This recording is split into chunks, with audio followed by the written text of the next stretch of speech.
चांदोजी अन्नपूर्णे, राहणार नांदेड.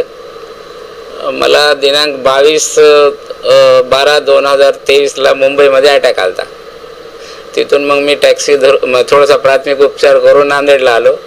नांदेडला ग्लोबल हॉस्पिटलमध्ये एंजिओग्राफी केली. एंजिओग्राफीमध्ये ब्लॉकेज दाखवल्यानंतर त्यांनी बायपासचा सल्ला दिला होता. परंतु आमच्या मनात थोडे बायपासबद्दल शंका होती असल्यामुळं आम्ही दुसरा इलाज करण्याच्या मागं होतो. मग इथं डॉक्टर धर्माधिकारी साहेबांकडं ECP सेंटर होतं. कार्टोग्राफी केली आणि ग्लोबल आणि त्यांचा रिपोर्ट सेमच आला. चिलेशन थेरपी चालू आहे आणि त्याच्यामध्ये 10-12 इंजेक्शन झाले तर आम्हाला बऱ्याचपैकी फरक पडला. पहिले आम्हाला चालूच येत नव्हतं पायी, म्हणजे 5-50 बी पाय चाललो तर त्रास होत होता. छातीला दम येत होता, श्वास थोडा फास्ट चालत होता, छाती दुखत होती. मग आता आम्ही एका महिन्यामध्ये समजा आता आम्ही 2 किलोमीटर चाललो तरी पण तेवढा त्रास नाही. चांगलं रिलॅक्स वाटायला. आम्ही 2 किलोमीटर बी कंटिन्यू चाललं तर मला त्रास होत नाही आता. नाही, बायपासपेक्षा खूप चांगला आहे. म्हणजे बायपासमध्ये थोडी भीती असते माणसाला किंवा काही ना काही होईल, आदू होईल, माणूस स्लो होईल जीवन. परंतु याच्यामध्ये काही फरक पडत नाही असं वाटायला. आता मनामध्ये भीती नाही. मी गाडी भी चालवालो आता चालू आणि मी 8 दिवसापासून बाइक भी चलवालो आणि फिरालो. नमस्ते फ्रेंड्स, मैं हूं डॉक्टर विलास धर्माधिकारी. भगवती ECP सेंटर जो कि पिछले 3 साल से अपने नांदेड़ में सक्सेसफुली चल रहा है. यहाँ पे जो पेशेंट हार्ट के पेशेंट होते हैं, जो एंजियोप्लास्टी बाईपास नहीं कर सकते, जिनको कार्डियोमायोपैथी नाम का डिसीज हुआ है, जिनको स्टेंट बाईपास होने के बाद भी ब्लॉकेजेस हुए हैं, या फिर जिनको किडनी के प्रॉब्लम के कारण या दूसरे कोई प्रॉब्लम के कारण जो बाईपास एंजियोप्लास्टी नहीं कर सकते, ऐसे पेशेंटों के लिए अपन ने ECP चिलेशन नाम का ये मॉडर्न ट्रीटमेंट यहाँ पे चालू किया है. अपने पास पिछले 3 साल में 100 से ज़्यादा मरीजों ने सक्सेसफुल ट्रीटमेंट लिया है, जिनको अपने ट्रीटमेंट से फ़ायदा हुआ है. तो ये ट्रीटमेंट किन लोगों के लिए जिनका हार्ट का पंपिंग कम हो गया है, जिनको अपन हार्ट फेलियर ऐसा बोलते हैं, जिनको हार्ट अटैक होने के बाद पंपिंग कम हो जाती, जिनको हार्ट के मसल वीक हो जाते हैं, जिनको कार्डियोमायोपैथी अपन बोलते हैं. किसी को हार्ट अटैक के बाद इस्चेमिक डायलेटेड कार्डियोमायोपैथी नाम का प्रॉब्लम होता है हार्ट का, उसमें भी पंपिंग कम हो जाती है. उसमें कोई ट्रीटमेंट नहीं है ECP के अलावा. तो ऐसे जो मरीज़ है या फिर जो कोई यंग पेशेंट है जिनको ब्लॉकेज हुआ है, या फिर कोई ओल्ड पेशेंट है जिनको बाईपास एंजियोप्लास्टी नहीं करना है, कोई यंग पेशेंट है जिनको बाईपास एंजियोप्लास्टी नहीं करना है, तो ऐसे पेशेंटों के लिए अपने पास ये ECP चिलेशन नाम का ट्रीटमेंट है. और चिलेशन से 20 to 40% तक ब्लॉकेजेस कम होते हैं. और जो आर्टरी स्टिफ हो गई है, स्टिफ बोले तो जो कड़क हो गई आर्टरी, वो इलास्टिक हो जाती है.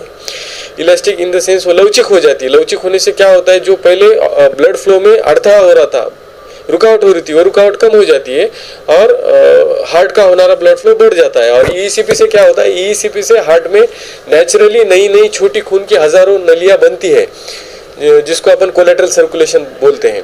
तो ये दोनों तरीके से अगर अपन पेशेंट को एक ही साथ ट्रीटमेंट करेंगे ECP और चिलेशन से, तो पेशेंट को बहुत ज़्यादा फायदा हो रहा है. ऐसे हमने पेशेंट को ट्रीटमेंट के बाद भी रिपोर्ट में मेडिकली विथ एविडेंस हमने देखा है. तो ऐसे मरीजों के लिए अपने पास ये ट्रीटमेंट है. लेकिन ये ट्रीटमेंट जैसा बिना चीरफाड़ का है, वैसा ही एक टेस्ट लाने की पेशेंटों की मांगनी थी. तो वो पेशेंट की रिक्वेस्ट को देख के हमने 3D कार्टोग्राफी वैस्कुलोग्राफी नाम का एक नया टेस्ट हर महीने में हम यहाँ पे करते हैं. तो ये टेस्ट में क्या होता है, ये टेस्ट में पेशेंट को कोई इंजेक्शन, कोई स्टेंट, कोई तार न डालते हुए हम हार्ट का ऊपर से ECG रख के, इलेक्ट्रोड रख के टेस्ट करते हैं. तो उसमें पेशेंट को हार्ट को होना रहा ब्लड फ्लो, हार्ट को मिलने वाला ऑक्सीजन, हार्ट की पंपिंग, हार्ट के वॉल, इससे भी 10-15 चीज़ें जो है हार्ट की अपने को पता चलती है.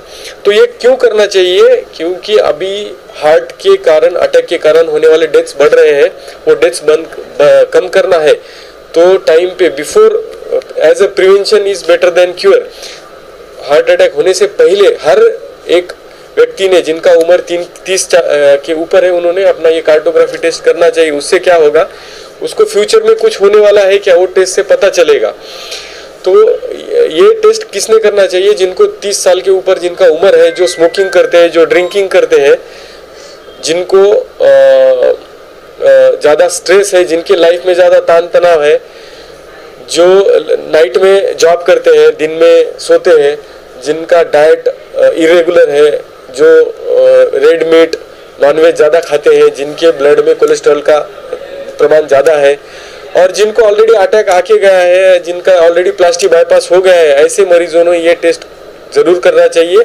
ये जनवरी 2014 में 21 तारीख को तीसरे रविवार को 9 से 4 के बीच ये टेस्ट होने वाला है और उसके लिए नाम मात्र 5,500 फीस है, जो कि यही टेस्ट का फीस पुणे बॉम्बे में 10,000 है। वो अपने 50% में यहाँ पे रखा है, क्योंकि बॉम्बे से डॉक्टर मशीन लेके अपने पास आते हैं, तो ज़्यादा से ज़्यादा मरीज ये टेस्ट 1,000 रुपये ऑनलाइन डाल के रजिस्ट्रेशन करके बुक करें और 21 तारीख को आके अपना टेस्ट करवाएं। ये हमारे नए पेशेंट है श्री भगवान अन्नपूर्णे जी अंकल।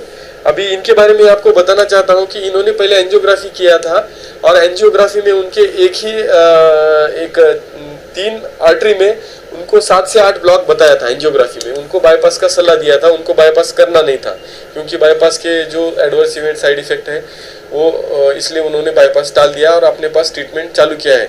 तो अपने पास आने के पहले दिन कार्टोग्राफी टेस्ट था, तो हमने उनको कार्टोग्राफी करने का सजेशन दिया, तो उन्होंने कार्टोग्राफी किया। तो ये मैं अभी चीज़ आपको ये क्यों बता रहा हूँ कि बहुत के सारे लोगों के दिमाग में एक सवाल है कि ये कार्टोग्राफी का उतना रिजल्ट प्रॉपर नहीं है, उसका स्पेसिफिसिटी कम है, ये कम है। तो मैं आपको यही बताना चाहता हूँ कि उन्होंने जो कार्टोग्राफी करने के बाद जो रिपोर्ट आया, जो उनका एंजियोग्राफी का रिपोर्ट है वही कार्टोग्राफी का रिपोर्ट निकला है और इक्वल अंदाज़ा जितने एंजियोग्राफी में ब्लॉकेज थे उतने ही कार्टोग्राफी में निकले हैं।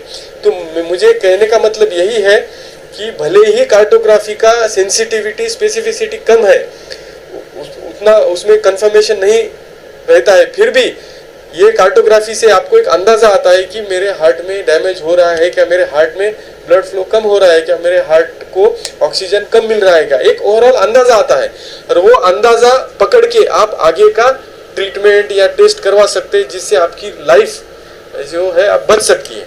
तो मुझे आपको यही कहना है कि कार्टोग्राफी टेस्ट आप ज़रूर करवाएं और इनको हमने फिलहाल चिलेशन ही चालू किया है। क्यों किया है? क्योंकि इनके LMCA बोल के एक मेन रक्तवाहिनी रहती है, उसमें ब्लॉक है। तो जब LMCA में ब्लॉक होता है उसमें हम तुरंत ECP नहीं देते हैं, ये स्टैंडर्ड मेडिकल प्रोटोकॉल है, उस हिसाब से हम पेशेंट को ट्रीटमेंट कर रहे हैं। तो अभी इनका एक 10 इंजेक्शन हो गया है और एक 4-5 इंजेक्शन के बाद इनको मुझे मशीन चालू करना है और मशीन चालू करने के बाद अभी इनको ट्रीटमेंट चालू करने के पहले 50 कदम चलने पर सीवियर चेस्ट पेन और दम लगता था। तो अभी 10 इंजेक्शन में इनको काफ़ी चेस्ट पेन और दम कम हो गया है। अभी वो 2 से 2.5 किलोमीटर तक चल पा रहे हैं और उसके बाद थोड़ा सा सांस रुक रहा है। वो भी जो भी अभी दिक्कत है वो ECP चालू करने के बाद उनका 100% कम हो जाएगा। Thank you.